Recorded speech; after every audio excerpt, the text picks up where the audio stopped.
तर विद्यार्थी मित्रांनो 23 फेब्रुवारी 2024 रोजी म्हणजे आज जो काही तुमचा मराठीचा पेपर झालेला आहे या पेपरची आपण उत्तरे बघणार आहोत, तसेच या पेपरचं अनालिसिस आपण करणार आहोत आजच्या व्हिडिओमध्ये। बघा 2024 आता इथे बघू शकता, हा जो काही आजचा पेपर आहे तो पेपर इथे आपल्या समोर आहे आणि कृतीपत्रिका। तर बघा विद्यार्थी मित्रांनो, मागील व्हिडिओमध्ये मी तुम्हाला जे काही आयएमपी दिलेले होते त्यामधील निम्मा पेपर जसाच्या तसा आलेला होता। जसं की मी तुम्हाला सांगितलेलं होतं आयएमपी टिप्स की गद्यामधील 3 उतारे करा, पठित उतारांमधील 3 उतारे करा, तसेच तुमच्या कवितांवरतील मी तुम्हाला जे काही प्रश्न दिले होते ते जशीच्या तसे आलेले आहेत। ओके विद्यार्थी मित्रांनो, विभागिक गद्य ज्यामध्ये विद्यार्थी मित्रांनो तुम्हाला उतारा होता। ओके, आणि हा वितारा जसं की हा उतारा तुम्हाला विद्यार्थी मित्रांनो सांगायला आवडेल मला की हा उतारा तुम्हाला मी जे पीडीएफ दिलेलं होतं त्यामध्ये हा उतारा होता। ज्या विद्यार्थ्यांना ते दिलेला आहे तुम्ही एकदा चेक करा की हा उतारा त्या पीडीएफ मध्ये आहे की नाही। ओके, हा उतारा त्या पीडीएफ मध्ये होता आणि त्यावरती काय आधारित प्रश्न जसं की मी तुम्हाला सांगितलं होतं हे संपूर्ण उत्तरे जे काय आहेत ते तुम्ही पाठ करून ठेवा, जसेच्या तसे विचारले जाणार। ओके, आणि जसेच्या तसे तुम्हाला विचारले गेले होते, त्यामुळे तुम्ही जितके प्रिपेअर होऊन गेलेले होते तेवढं तुम्हाला लवकरात लवकर उत्तरे सापडली असणार। ओके, सर्वप्रथम व्हिडिओवरती नवीन असलेल्या सर्व विद्यार्थ्यांनी कमेंटमध्ये सांगा तुम्हाला आजचा पेपर सोपा गेला की अवघड, किंवा कसा गेला आजचा पेपर, कमेंटमध्ये लवकरात लवकर सांगा, कमेंट करून द्या। बघा उत्तर होते आणि त्यानंतर होतं सोबत अभिव्यक्ती यावरती लेखकाने दुसऱ्या जातीची तुलना अक्राळ विक्राळ राक्षसाशी केलेली आहे, याबाबत तुमचे मत लिहा। तुमचं मत सोमत अभिव्यक्ती विद्यार्थी मित्रांनो तुम्हाला लिहायची आहे। त्यानंतर किंवा दातदुखीच्या कथा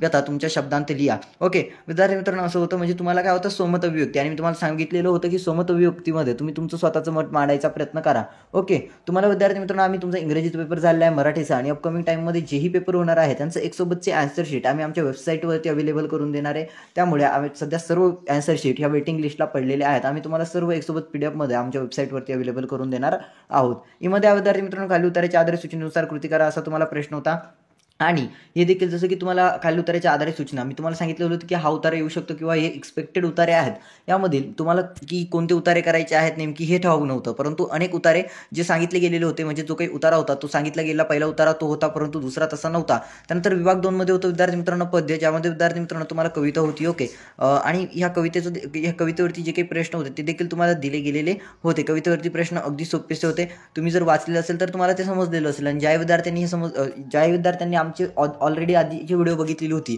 त्यांना समजलेलं असेल। ओके, किंवा त्यांना पेपर सोपा गेलेला असेल। शहरांतील बाला व्यवस्थेचे जीवनाचे वर्णन तुमच्या शब्दात स्पष्ट करा, तुमच्या शब्दात ते स्पष्ट करा। ओके, त्यानंतर होतं खालील ओळींचा अर्थ लिहा, खालील ओळींचा अर्थ लिहायचा होता, तुम्हाला ओळींचा अर्थ लिहायला सांगितलं होतं। त्यानंतर काव्य सौंदर्य, विद्यार्थी मित्रांनो अनेक कवितांचं काव्य सौंदर्य किंवा तुमच्या पाठ्यपुस्तकातील सर्व कवितांचं रसग्रहण काव्य सौंदर्य आम्ही तुम्हाला पीडीएफ मध्ये प्रोव्हाइड केलं होतं।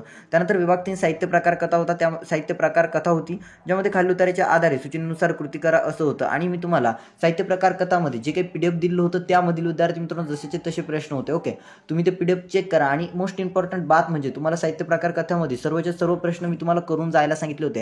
विभाग 4 उपयोजित मराठी, ज्यामध्ये कृती 4 होता, खालीलपैकी कोणतेही 2 कृती सोडा, मुलाखत घेताना घ्यावयाची काळजी तुमच्या शब्दांत लिहा। बघा हा प्रश्न मी तुम्हाला दिलेला होता, तुम्ही ते पीडीएफ चेक करा। ओके, त्या पीडीएफ मध्ये तुमच्या लक्षात येईल की हा जो काही प्रश्न आहे तो तुम्हाला ऑलरेडी प्रोव्हाइड केला होता, मुलाखत घेताना घ्यावयाची काळजी तुमच्या शब्दांत स्पष्ट करा। त्यानंतर विद्यार्थी मित्र माहिती पत्रकाची उपयुक्तता स्पष्ट करा, रिपीटेड क्वेश्चन होता। ओके, त्यानंतर अहवाल लेखन करताना लक्षात घ्यावयाच्या 4 बाबी विशद करा। त्यानंतर होतं बातमी आणि वृत्तलेख यांतील फरक थोडक्यात स्पष्ट करा। बघा हे सर्व प्रश्न तुम्हाला ऑलरेडी प्रोव्हाइड केलेले होते। ओके, मोस्ट आयएमपी म्हणून तुम्हाला ते पीडीएफ मध्ये प्रोव्हाइड केले होते। तुम्ही माझे ओल्ड व्हिडिओ जर बघितलेले नसतील तुम्ही अद्यापही बघू शकता, हे दिलेलं होतं आणि हे जसंच्या तसं आलेलं होतं।